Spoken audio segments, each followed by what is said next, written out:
cold was a living thing. It seeped through the threadbare wool of her cloak, a predator with teeth of ice that gnawed at her bones.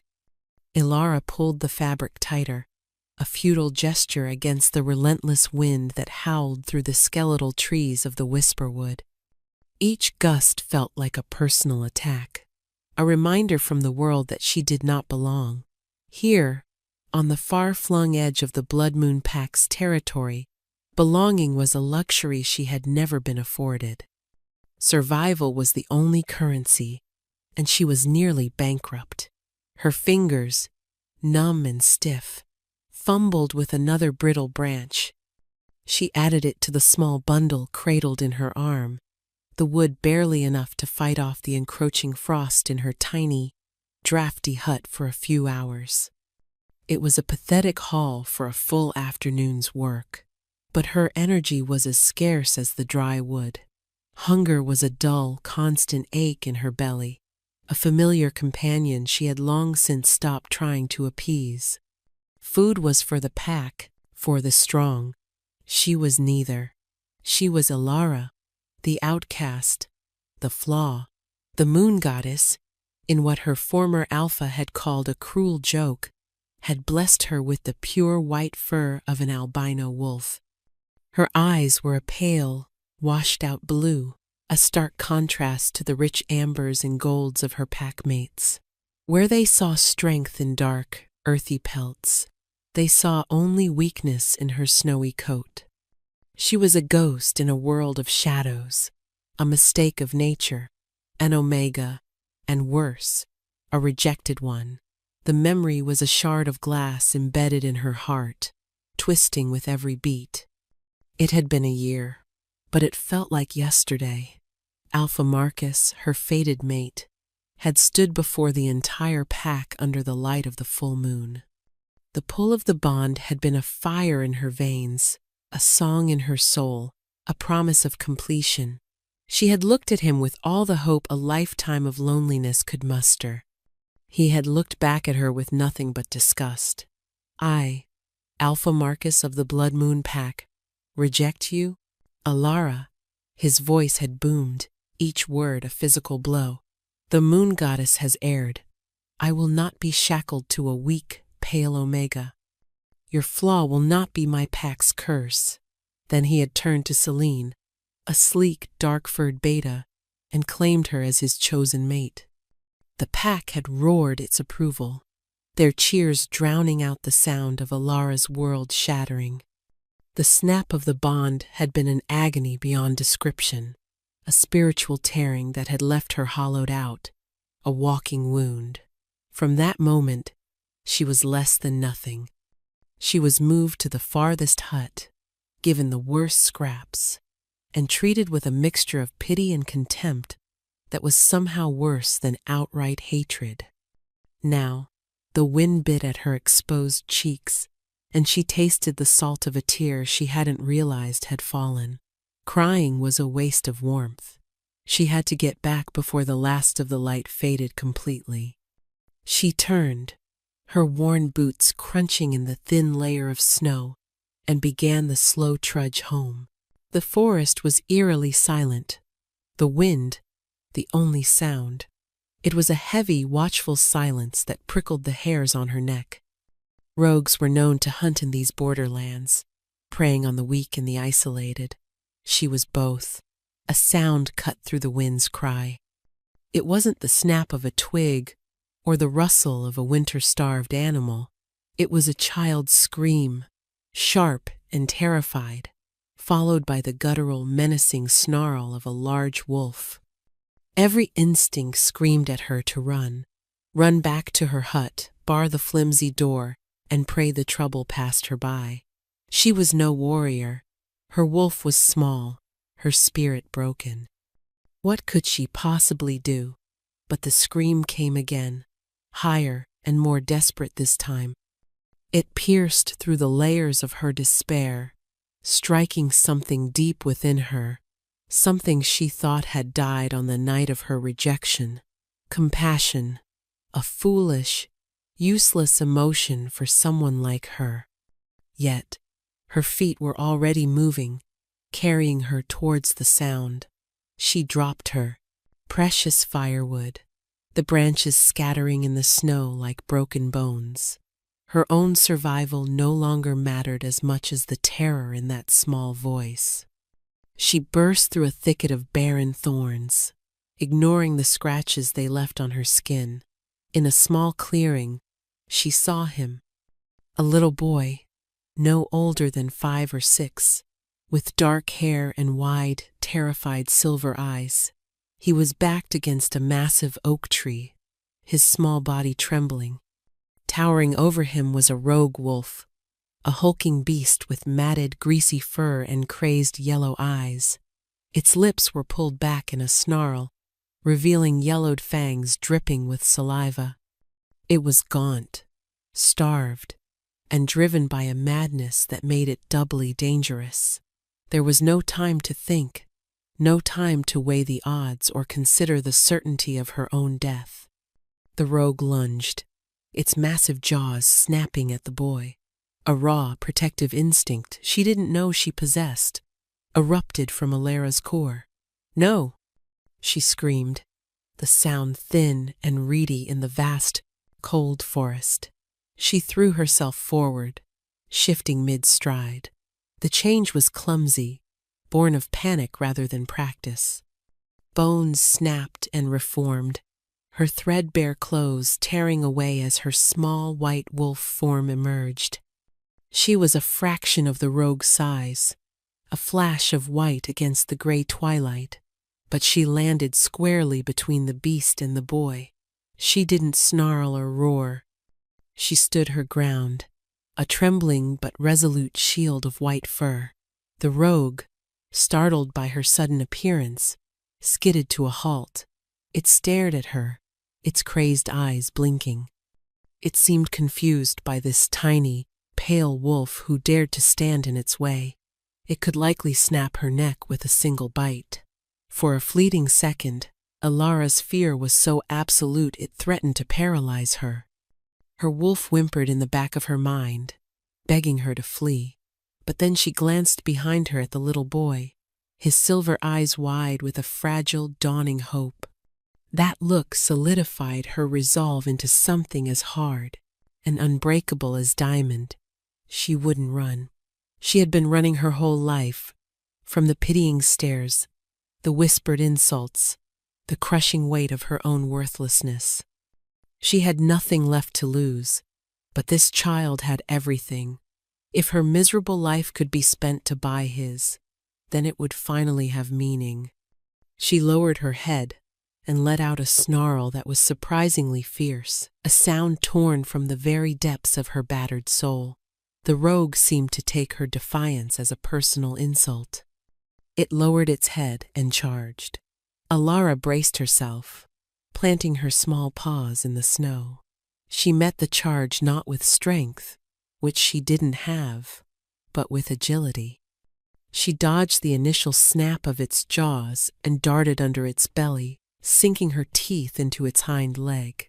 The rogue howled in pain and fury, shaking its leg violently to dislodge her. She held on for as long as she could before she was thrown against the trunk of the oak tree. The impact sent a starburst of pain through her ribs, and she gasped for air. The rogue turned on her, its eyes burning with murder. It lunged again, and this time she wasn't fast enough. Its teeth, long and sharp, sank deep into her shoulder. The pain was blinding, a white-hot agony that stole her breath and her strength. She felt the warmth of her own blood matting her white fur, staining it a brilliant, shocking crimson. The rogue shook her like a rag doll, her vision blurring at the edges. Through the haze of pain, she could see the little boy. He was no longer screaming. He was just watching, his small face a mask of horror. A surge of adrenaline, the last of her reserves, flooded her system. She would not die like this, not while he was still in danger. With a final, desperate burst of strength, she twisted in the rogue's grip and raked her claws across its sensitive nose. The beast yelped, its grip loosening for a fraction of a second. It was enough. She wrenched herself free, tearing flesh as she did, and scrambled away. The rogue, now bleeding from its nose and leg, seemed to reconsider its meal. This small, white pest was more trouble than it was worth. With a final, frustrated snarl, it turned and limped away into the deepening shadows of the forest, vanishing as quickly as it had appeared. Silence descended on the clearing, broken only by Alara's ragged, painful breaths. The adrenaline faded, leaving behind an ocean of pain. Her shoulder was a mess of torn muscle and shattered bone. Black spots danced in her vision. She tried to stand, to check on the boy, but her legs buckled beneath her. She collapsed onto the snow, her white fur turning pink as her blood seeped into it. The little boy slowly crept out from behind the tree. He approached her cautiously, his silver eyes filled with a mixture of fear and awe. He reached out a small, trembling hand and gently touched her blood-matted fur. "You saved me," he whispered, his voice barely audible. Alara tried to respond, to offer some reassurance, but all that came out was a soft whimper. The cold was returning, more intense than before, seeping into her from the frozen ground and from the gaping wound in her shoulder. The world began to fade to gray. Her last conscious thought was of the boy's silver eyes, so full of a life she had managed, somehow, to protect. Then, the darkness took her completely. Warmth. That was the first thing she registered, a deep, penetrating warmth that seemed to chase the perpetual chill from her bones. It was a foreign sensation, one she hadn't truly felt in years. The second thing was the softness beneath her, not the lumpy straw mattress of her cot, but something impossibly plush and yielding. The air smelled of herbs and clean linen, not the damp, musty scent of her hut. Ilara's eyelids fluttered open. They felt heavy, as if weighted down. She wasn't in her hut. She was in a vast room, larger than any she had ever seen. The ceiling soared high above her, carved with intricate patterns of vines and wolves. A fire crackled merrily in a stone hearth the size of her entire hovel, casting a warm, golden glow across the room. She was lying in a massive bed, tucked under a thick fur blanket that felt like spun silk. Panic, cold and sharp, lanced through her. Where was she? Who had brought her here? Her last memory was of collapsing in the snow, of the little boy's face. The boy, was he safe? She tried to sit up, but a searing pain shot through her shoulder, and she fell back against the pillows with a gasp. She looked down and saw that her shoulder was heavily bandaged. The wound had been cleaned and dressed with a fragrant healing salve. The heavy wooden door to the room creaked open, and Alara's heart leaped into her throat.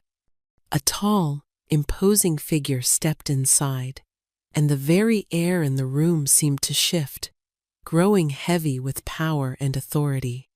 He was flanked by two other men in silver and black uniforms, their faces stern and watchful, but it was the man in the center who commanded all of her attention. He was the most powerful man she had ever seen.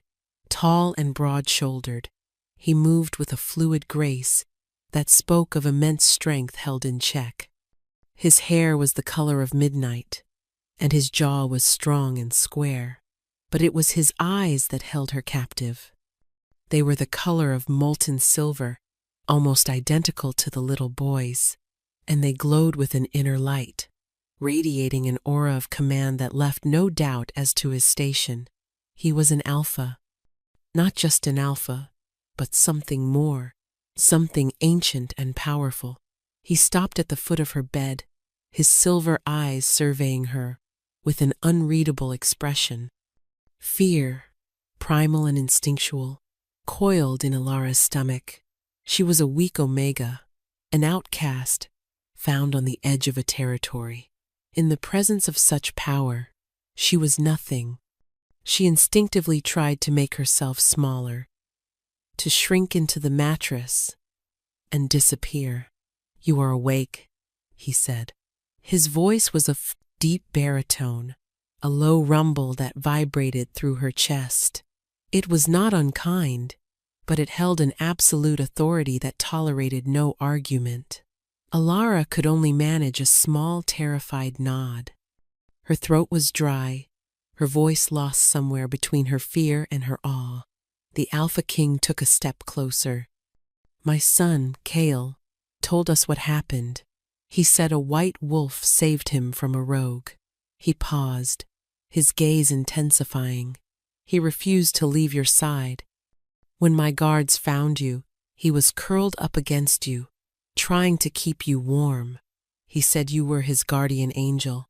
Relief washed over Alara, so potent it almost made her dizzy. The boy, Kale, was safe, and he was this man's son. Her selfless act hadn't been in vain. That was all that mattered. The rest, her fate, her whereabouts, was secondary. Is he all right?" she finally managed to whisper, her voice raspy. A flicker of something surprise, admiration, crossed the Alpha's face. "He is perfectly fine, thanks to you." He gestured to one of his guards, who stepped forward. "This is Commander Valerius. He and his men were part of the search party. We were visiting the region when my son, in his infinite curiosity, wandered away from our encampment." The story began to piece itself together in her mind. This powerful Alpha and his son were visitors. The boy had gotten lost and stumbled into the path of a rogue, and she, by some twist of fate, had been there. "You were gravely injured," the Alpha continued, his silver eyes fixed on her bandaged shoulder. "My royal healers have tended to you. They say the rogue's teeth were coated in filth.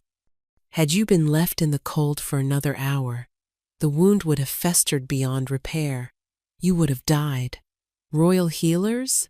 The words barely registered. Her mind was still reeling from the sheer, overwhelming presence of the man before her. She didn't understand why he would go to such trouble for a nameless Omega. "Why?" she whispered, the question escaping before she could stop it. "Why help me?" The Alpha's expression softened almost imperceptibly. "You shielded my son with your own body. You sustained an injury meant for him. You gave everything you had to protect the future of my line, the heir to my throne. There is no debt I owe that is greater. I am Theron, Alpha King of the Northern Kingdoms. And you, little wolf, have earned my eternal gratitude, Alpha King." The title echoed in the silent room, in the silent chambers of her heart. This was not just some visiting Alpha. This was the king, the ruler of all packs, including her own, a figure of legend, a being of immense, almost mythical power, and she had saved his son. The world tilted on its axis, her small, miserable existence suddenly intersecting with the grand, sweeping narrative of kings and kingdoms. As he spoke his name, as his silver eyes met hers, something shifted. A spark, faint and deep, ignited within the hollowed-out space where her mate bond had once been. It was a warmth that had nothing to do with the fire in the hearth. It was a thrum of energy, a hum of recognition that resonated in the very marrow of her bones. It felt familiar, impossible but familiar. King Theron felt it too. She saw it in the way his eyes widened, the way his powerful frame went rigid. A look of profound shock, followed by something else. A dawning, breathtaking wonder transformed his stern features. The air between them crackled with an energy that was visible, a shimmering current of silver and gold. "It cannot be," he breathed, his voice losing its regal command and becoming something far more personal, more vulnerable. He took another step closer, his hand reaching out as if to touch her, then hesitating. Ilara's heart was hammering against her ribs, a frantic drumbeat of confusion and fear, and a terrifying, burgeoning hope. What was happening? This feeling, it was like the faint echo of the bond she had shared with Marcus, but magnified 1,000 times. It was a tidal wave where the other had been a mere ripple. "Mate," Theron whispered, the word a reverent prayer. He said it not as a question, but as a statement of irrefutable fact, a truth the universe had just screamed into his soul. His silver eyes were no longer just looking at her. They were seeing her, seeing into the deepest parts of her, past the scars and the shame, and finding something worthy. The word hit Ilara with the force of a physical blow. "No!" she gasped, shaking her head, the movement sending a fresh stab of pain through her shoulder. "No, you're mistaken. That's impossible." Her mind scrambled for an explanation, for any reason to deny the incredible, impossible truth humming between them. It was a mistake, a hallucination brought on by pain and blood loss. Or perhaps it was a cruel trick of the moon goddess, a second chance at a heart she no longer possessed to give. "I am a rejected Omega," she said, the words tumbling out in a rush of panic. She had to make him understand. She had to save him from this mistake before he too cast her aside. The humiliation would be more than she could survive. My own mate rejected me, publicly. The bond was broken. I'm broken. There's nothing left. She pulled the fur blanket tighter around herself, as if she could hide from his intense silver gaze. She felt the familiar shame wash over her, hot and suffocating. To be seen like this, to have her deepest wound exposed before this magnificent, powerful king, was a torment. But Theron did not look disgusted. He did not recoil. Instead, a look of profound, aching sadness crossed his face, followed by a wave of protective fury that seemed to make the very stones of the castle tremble. The fury was not directed at her, but at the fool who had hurt her. "Broken?" he said, his voice a low, dangerous growl. "The alpha who rejected you was not just a fool. He was blind. He looked upon the moon and saw only a rock. The moon goddess does not make mistakes. She severed your tie to him because he was unworthy of you. She was saving you. For me," he closed the remaining distance between them, his large, warm hand gently covering hers where it clutched the blanket. A jolt of pure energy shot up her arm, a feeling of rightness, of coming home, that was so overwhelming it brought tears to her eyes. "You feel it, do you not?" he murmured, his thumb stroking the back of her hand. "This connection, it is the true bond, the one the goddess intended. It is stronger than any I have ever imagined." She couldn't deny it. The feeling was undeniable, a living presence in the room. But her mind, conditioned by a lifetime of worthlessness, fought against it. "But I'm weak. My wolf is small and white. They call me a curse. I am no queen." The last words were a choked whisper. Theron's gaze softened, but his voice was firm, imbued with the conviction of a king who had never known doubt. "Your wolf is not weak. She is pure. Her fur is the color of the moon itself, a sign of the goddess's highest favor, a mark only the ignorant would fail to recognize. And your heart, Ilara." He spoke her name for the first time, and it sounded like a song. "I have searched for my mate for over a century. I dreamed of a partner with a strong arm and a warrior's spirit. But the goddess, in her infinite wisdom, has given me something far greater." He leaned closer, his silver eyes holding hers, willing her to believe. She has given me a queen with a heart so strong, so compassionate, that she would sacrifice her own life to save a child she did not know. A queen who would face down a beast 10 times her size, not for glory but for kindness. That is not weakness. That is the truest, most profound strength I have ever witnessed. His words were a balm on her wounded soul. No one had ever spoken to her like this, had ever looked at her and seen strength. They had only ever seen the flawed exterior, the pale fur, the omega status. He saw something more. He saw her. He straightened up, his regal authority returning, but it was now tempered with a fierce, protective warmth directed entirely at her. He turned to his guards, who had been watching the entire exchange in stunned silence. "Commander Valerius," the king's voice boomed, leaving no room for question.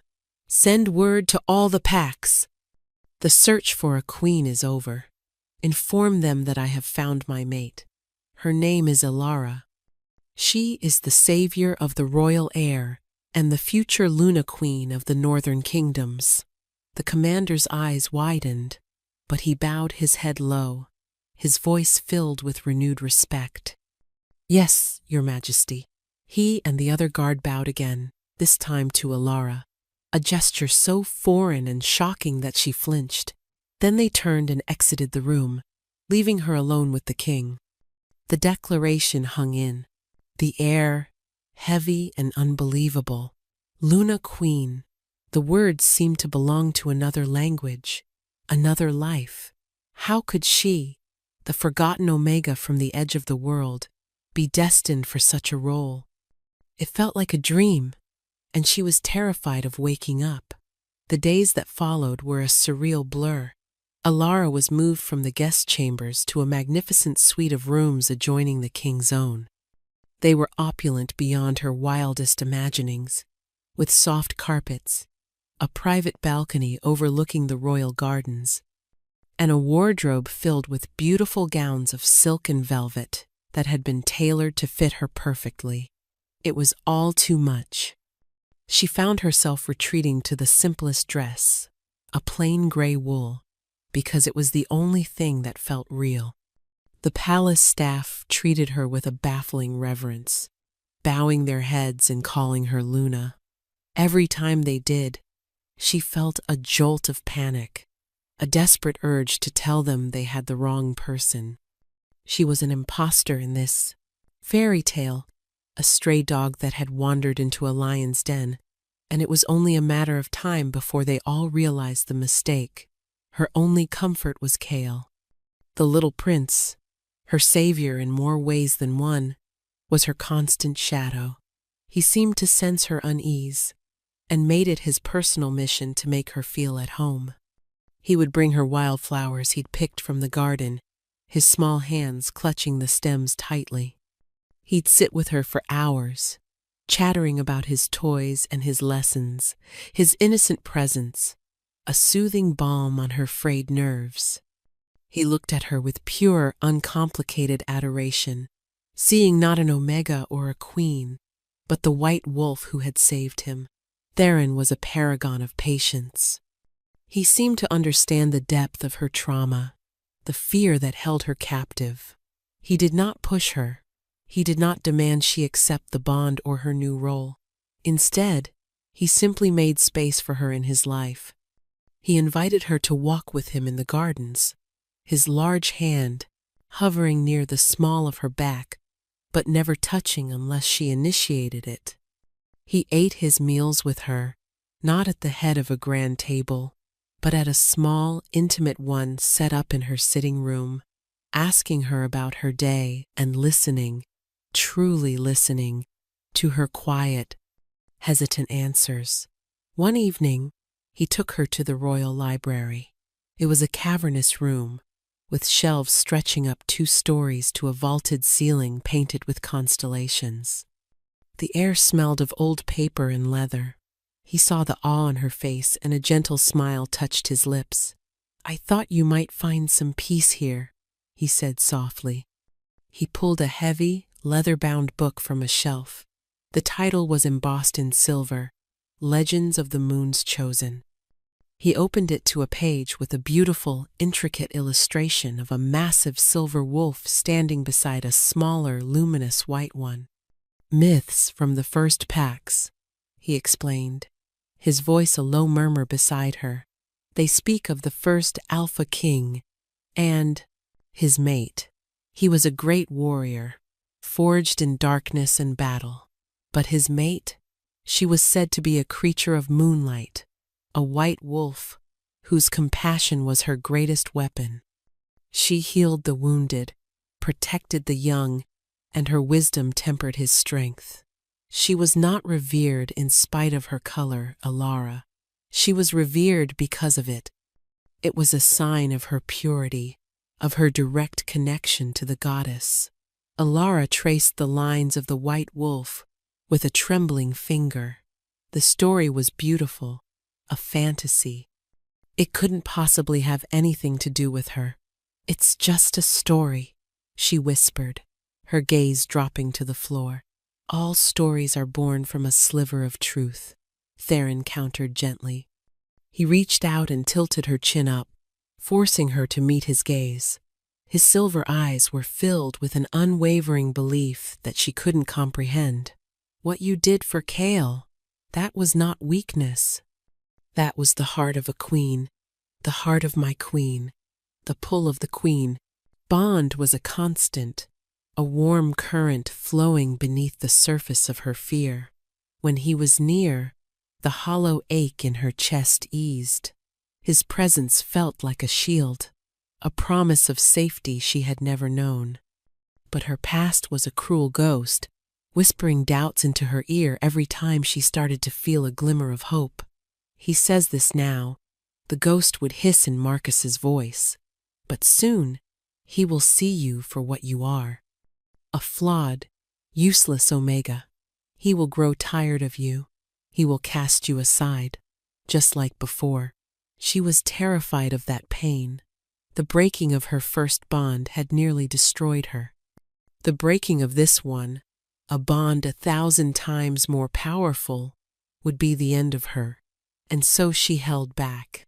She existed in a state of limbo, caught between a miserable past and a future too brilliant to believe. She couldn't accept the bond, but she couldn't deny its pull. She was healing, but she was still hesitating on the edge of a cliff, too afraid to fall and too tired to turn back. She knew she couldn't remain in this state forever.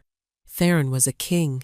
He needed a queen, a true partner to stand by his side. He had been patient, but his patience couldn't last forever. A choice had to be made. But how could she choose to trust again when her own heart was a minefield of past hurts? How could she believe she was worthy of a king when she had spent her entire life being told she was worth nothing at all? The news arrived like a winter storm, sudden and unwelcome. The Northern Packs were due to arrive at the capital for the annual Oath of Fealty, a ceremony where each Alpha renewed their pledge of loyalty to the king. A list of the attending Alphas was delivered to the king's study, while Alara was sitting with him, sharing a quiet cup of tea.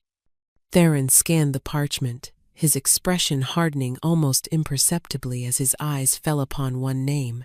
"Is something wrong?" Alara asked softly, sensing the shift in his mood. He looked up, his silver eyes meeting hers.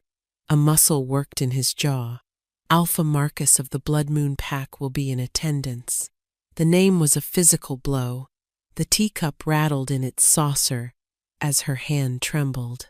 Marcus, here, in the palace where she had found a fragile, tentative safety.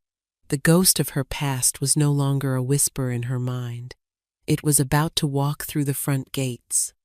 Her breath hitched, and the familiar, icy tendrils of fear snaked around her heart. Alara. Theron's voice was firm, pulling her back from the edge of panic. He reached across the table and covered her trembling hand with his. "You do not have to see him. You do not have to attend the ceremony. I will make an excuse. No one will question it. Part of her wanted to accept his offer immediately. To hide in her rooms, to lock the door, and not emerge until Marcus and his pack were long gone. It was the easy choice, the safe choice. It was what the old Elara, the broken Omega, would have done without hesitation. But something had changed in her during her time at the palace. Theron's unwavering belief, Kale's unconditional love, they had planted a tiny, fragile seed of strength within her. To hide would be to admit that Marcus still had power over her. It would be confirming his assessment of her that she was weak, a creature to be hidden away in shame. She looked at Theron, at the fierce protectiveness in his eyes, and the tiny seed of strength began to sprout. She would not hide from her past, not in her new home. "No," she said, her voice shaking slightly but holding a note of resolve that surprised even herself. "I will be there. I will stand with you." A slow, proud smile spread across Theron's face. He squeezed her hand gently. "As you wish, my queen." The day of the ceremony arrived under a steel-gray sky. Elara stood beside Theron on a raised dais in the great hall, looking down at the assembled alphas and their chosen representatives. The hall was a sea of power, a collection of the most dominant wolves in the northern kingdoms. She felt 100 pairs of eyes on her, their gazes filled with curiosity, skepticism, and in some cases, outright disapproval. Whispers slithered through the crowd like snakes in the grass. "An Omega? The Pale One? Is this the king's mate?" She clutched her hands together, her knuckles white. Her gown was a deep sapphire blue, a color Theron had chosen for her, saying it matched the hidden depths in her eyes. It was beautiful, but she felt like a child playing dress-up. Then she felt Theron's warmth as he subtly moved closer, his shoulder brushing against hers in a silent gesture of support. She drew strength from it, straightened her spine, and lifted her chin. Then she saw them. Standing near the front of the crowd were Alpha Marcus and his mate, Selene. Marcus looked just as she remembered, arrogant, handsome, his expression one of smug self-importance. Selene stood beside him, dripping with jewelry, her lips curved in a perpetual sneer. They hadn't seen her yet. Her heart began to pound a frantic, painful rhythm against her ribs. The ceremony began. One by one, the alphas approached the dais, knelt before Theron, and renewed their oaths. Elara stood in silence, a statue carved from ice, her entire being focused on not letting her terror show. Finally, it was the Blood Moon Pack's turn. Marcus strode forward with a confident swagger. He knelt before Theron, but his eyes slid past the king and landed on Elara. For a moment, there was no recognition. He saw only a woman in a fine gown standing beside the king. Then, his eyes narrowed. A flicker of confusion, then dawning, horrified disbelief, washed over his face. His jaw went slack. Selene, following his gaze, let out an audible gasp. Her perfectly painted face twisted into a mask of ugly shock and envy. It was her, the worthless, pale Omega, standing where she, Selene, felt she rightfully belonged. Marcus recovered, quickly, his shock morphing into a sneering contempt. He clearly assumed she was some sort of servant or concubine, a pet the king had taken a temporary fancy to. He finished his oath to Theron, then rose to his feet. Instead of returning to his place, he took a step towards Elara. "Well, well," he said, his voice loud enough for those nearby to hear. "Look what crawled out from the edge of the woods. I'm surprised the king allows strays to stand so close to the throne." A collective gasp went through the hall. Theron went utterly still, but Elara could feel the volcanic rage beginning to radiate from him. Selene, emboldened by Marcus's audacity, added her own venom. She should be back in her hovel, scrubbing floors. Those fine clothes are wasted on her. Elara felt the blood drain from her face, the public humiliation, the scorn. It was happening all over again. The floor seemed to tilt beneath her feet. But before the despair could fully claim her, Marcus made his final, fatal mistake. He reached out and grabbed her arm, his grip bruising, possessive. "Whatever games you are playing, they are over," he snarled, his face close to hers. "You are Blood Moon property. You will come with me now." The world exploded. It wasn't a sound, but a feeling. A wave of pure, unadulterated power slammed through the great hall, so immense that it forced everyone, alphas included, to their knees. Dust rained from the rafters. The very stones of the castle seemed to groan under the pressure. The only two people left standing were Elara and Theron. Theron had not moved, but he was transformed. His silver eyes were blazing with a terrifying white-hot light. His aura, the invisible mantle of his authority as Alpha King, was fully unleashed, a crushing force of nature. His voice, when he spoke, was not a shout. It was a low, deadly rumble, colder and sharper than any shard of ice. "Release, my queen." Marcus froze, his hand still clamped on Elara's arm. He looked at Theron, his arrogant face suddenly pale with terror as the impossible truth finally crashed down upon him. This wasn't the king's pet. This was the king's mate, his queen. He snatched his hand back as if he had been burned. Your Majesty," he stammered, his eyes wide with panic. I did not know. This is Elara. She was one of my Pax Omegas. A rejected—" "I know what she was," Theron interrupted, his voice dripping with lethal contempt. He took a step forward, and Marcus flinched back as if struck. "You stood before your pack and cast aside a gift from the goddess herself. You held a flawless diamond in your hand, and, in your blind, arrogant foolishness, you declared it to be glass and threw it in the dirt." Theron's gaze swept over the kneeling alphas. "Let this be a lesson to you all," he boomed, his voice echoing through the silent hall. "You see a white wolf and you whisper of curses and weakness. I see the color of moonlight, the mark of purity and courage. While this fool was shaming her, she was in my lands, shielding my son, your future king, from the teeth of a rogue. She faced a beast she could not possibly defeat, willing to trade her life for his without a moment's hesitation. And you?" His burning gaze snapped back to Marcus. "You call her weak?" He raised a hand, and Marcus was lifted from his feet by an invisible force, choking and gasping for air. Celine screamed. "You dared to lay your filthy hands on my mate," Theron growled, his fury a palpable thing. "You dared to insult her in my own hall. For that, your life is forfeit. Your pack is forfeit." "No, please!" Marcus rasped, clawing at his throat. It was then that Elara moved. She stepped forward and laid a gentle hand on Theron's arm. "Theron, stop," she said, her voice quiet but clear in the stunned silence. He turned to look at her, his eyes still blazing, but the inferno banked slightly at her touch. "He dishonored you, Elara.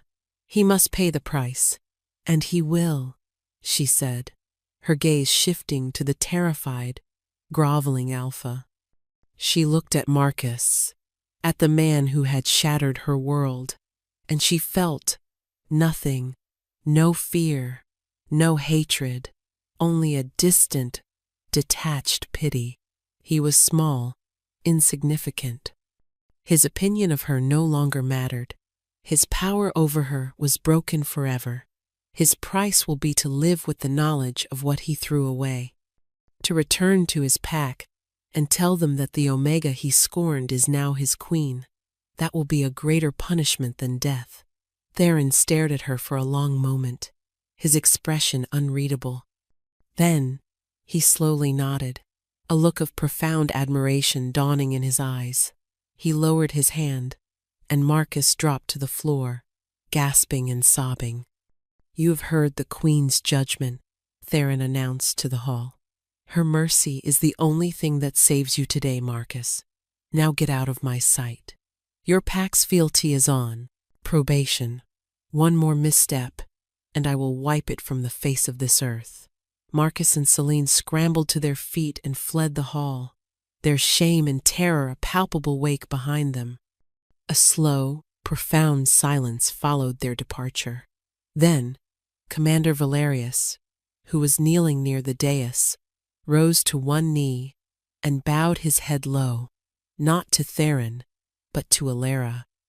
"My queen," he said, his voice ringing with a newfound absolute loyalty. One by one, all the other alphas and wolves in the hall followed his lead, rising to one knee and bowing their heads to her. The whispers of doubt were gone, replaced by a wave of respect and awe. They had not just witnessed the king's wrath, they had witnessed the queen's strength. A strength of mercy and wisdom that was, in its own way, even more powerful. Tears streamed down Alara's face, but for the first time in her life, they were not tears of sorrow or pain.